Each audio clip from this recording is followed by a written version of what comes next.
My dear student, our topic is today arithmetic progression. First, we know that what is the arithmetic progression. In short, we called it AP.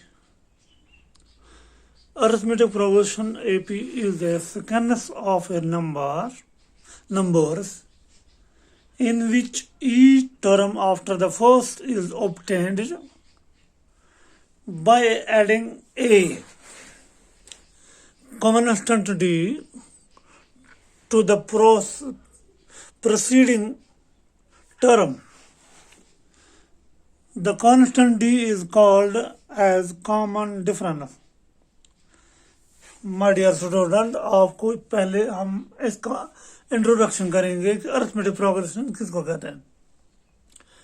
Arithmetic progression जो है इसको हम AP बोलते हैं. AP short में it is sequence of the number. ये नंबरों का एक मतलब सीक्वेंस है. अब ये नंबर जो है लगातार एक दूसरे के बाद आते हैं. एक मतलब नंबरों का एक सीक्वेंस ऑफ द नंबर, यानी लगातार एक नंबर फिर दूसरा फिर तीसरा फिर. लेकिन इसमें क्या है, इन वी द फर्स्ट टर्म, अगर हम फर्स्ट टर्म को मानते हैं ए, दिस द फर्स्ट टर्म, और by adding a constant D, लेकिन इनके दरमियान एक खास जो सेकंड नंबर होता है, जब हम इस ए को ऐड करेंगे डी, फिर मिसाल के तौर पर सी बनता है, तो सी को यही फिर डी ऐड करेंगे, बनेगा. यहां बनता है फॉर एग्जांपल जी, जी को फिर ऐड करेंगे डी, ये बनता है एम. तो यहां जो बात है हमारे पास जो हमारे पास, हम किस तरह ये नंबरों का मतलब सीक्वेंस निकाल सकते हैं. एक नंबर फिर उसके बाद लगातार दूसरे बाकी नंबर किस तरह हम हासिल करेंगे, how we can obtain. So there we add again and again D. Here I have added D, we get C. C we add D, we get G. G add D.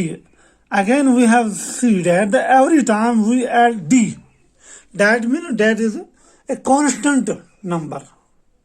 If you add the first number, a constant number again and again, you will get a sequence of the numbers. यहाँ आप जब आप D को एक मिसाल बार बार add करते हैं, क्योंकि डी आपको यहाँ डिफरेंस जो है, मतलब जो आप कोई एक नंबर बार बार, लेकिन वो लगातार वही नंबर आप ऐड करेंगे तो आपको एक सीक्वेंस ऑफ द नंबर्स आपको हासिल हो जाएगा.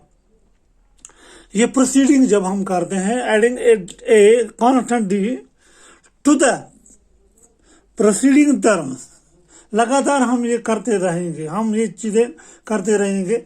द कांस्टेंट डी, अब यहाँ देखिए ये बात, द कांस्टेंट डी जो है, अब जब हम डी को ऐड करते रहेंगे तो क्या होगा, इज कॉल्ड, इसी को हम कहते हैं कॉमन डिफरेंस. फिर फॉर एग्जांपल अगर हम यहाँ लेते हैं सी, हमने ए प्लस डी को हासिल किया सी, तो हमारे पास सी क्या है. अगर हम चाहेंगे तो ए हमारे पास किस तरह हासिल होगा, जब हम सी को डिफरेंस सब्ट्रैक्ट करेंगे डी, तो हमें ए होगा. हर वक्त जब हम डिफरेंस जो होता है, इनके दरमियान जो फर्क होता है, वो उसको हम डी कहते हैं, उसी को हम कहते हैं कॉमन डिफरेंस, उसी को कहते हैं हम कॉमन डिफरेंस. तो यहाँ एक बात आपको कि हर वक्त जो होता है इनके दरमियान जो फर्क होता है वो हमेशा एक ही होता है, कांस्टेंट, एक ही नंबर होता है. बार बार वही नंबर आएगा, बार बार वही नंबर आएगा. For example, I take A as equal to 3 and D equal to 5. How I can get the sequence of the number, first 3, then second number 5 plus 3, 8, 8 plus 3, 11, 8 plus 5, 13, 13 plus 5, 18, 18 plus 5, 23. Every time you should be note here that the common difference between the 3 and 5. The difference between the 8 and 3, 5. 8 and 13, 5. 13 and 18, 5. 18 and 23, 5. Every time you will be note that the common difference will be same. It is, the difference will be common. In other words, the difference will be common. Every time you should be note that हर वक्त आप देखेंगे इनके दरमियान जो फर्क होगा वो हमेशा एक ही नंबर होगा, एक ही नंबर। इसमें कोई मिसाल तो यहाँ 5 यहाँ 6 यहाँ 7 आ जाएगा तो वो उसको हम AP नहीं कह सकते। अगर उसके बारे का यहाँ मिसाल के तौर पर 3 के बाद आप 8 लेंगे, लेकिन 8 के बाद 12 लेंगे, 12 के बाद मिसाल के तौर पर 16 लेंगे, 16 के बाद 21 लेंगे, तो आप देखेंगे यहाँ नोट, तो यहाँ देखेंगे कॉमन डिफरेंस क्या है 5, यहाँ 8 और 12 4, यहाँ 12 और 16 4, 16 और 25 5। तो आपने देखा यहाँ डिफरेंस जो है डिफरेंट है, तो इसको हम AP नहीं बोल सकते, ये AP नहीं होता है। यहाँ आपके लिए फिर मैं दोहराता हूँ, AP is the second of the numbers in which each term after the first is obtained by adding a constant d to the preceding term. The constant d is called as common difference. जो constant d होता है वही होता है common difference. अब हम देखिए general formula. The general formula of an AP is, आप देखिए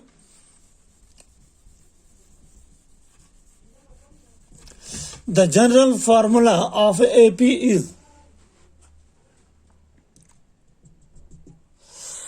A plus D, A plus 2D.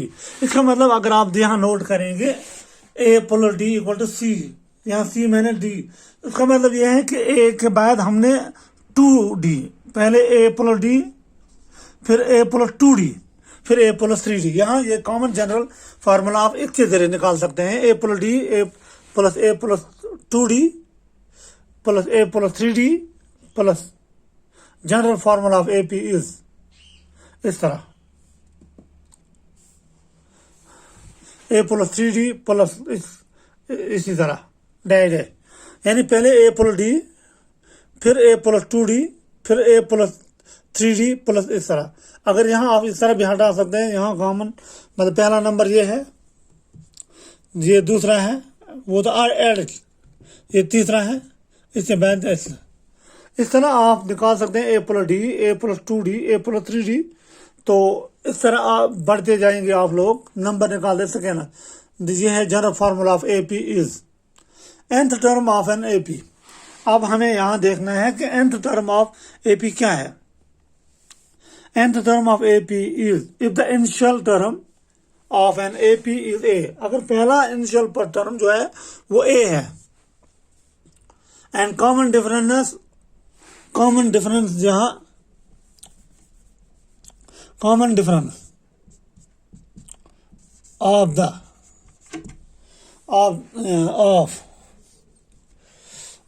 nth term is given bye, देखिए ऑफ, अगर of AP is a common, A is a initial point, if A is the initial term and common difference D of the nth term is given by, तो यहाँ हम an किस तरह निकालेंगे, nth term यानी nth पर कौन सा नंबर होगा वो देखेंगे आप, A plus n minus 1 into D।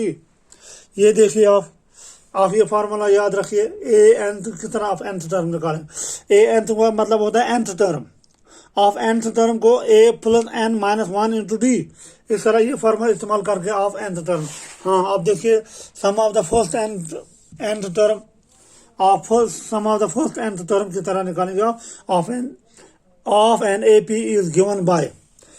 हमारे पास सम निकालने के लिए इनका जो मुख्तलिफ टर्म्स है, इनका सम निकालने के लिए हमारे पास क्या है, SN का मतलब होता है सम ऑफ द nth टर्म। अगर हमारे पास 4 है, 5 है, 7 है, 8 है, 10 है, 2 है, 3, if we have the sum term 2 3 4 5 whatever, तो how we can sum find out the sum, हम किस तरह सम निकालेंगे, n divide by 2, n divide by 2 into 2a plus n minus 1 into d. आपके पास n होना चाहिए, nth टर्म, आपके पास a होना चाहिए, आपके पास d होना चाहिए।